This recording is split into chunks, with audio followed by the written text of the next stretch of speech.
Secretary bird. Yeah, secretary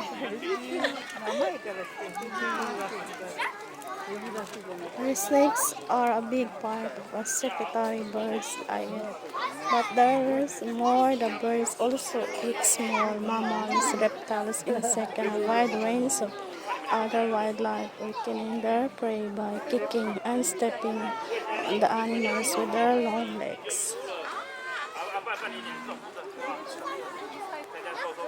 Secretary bird.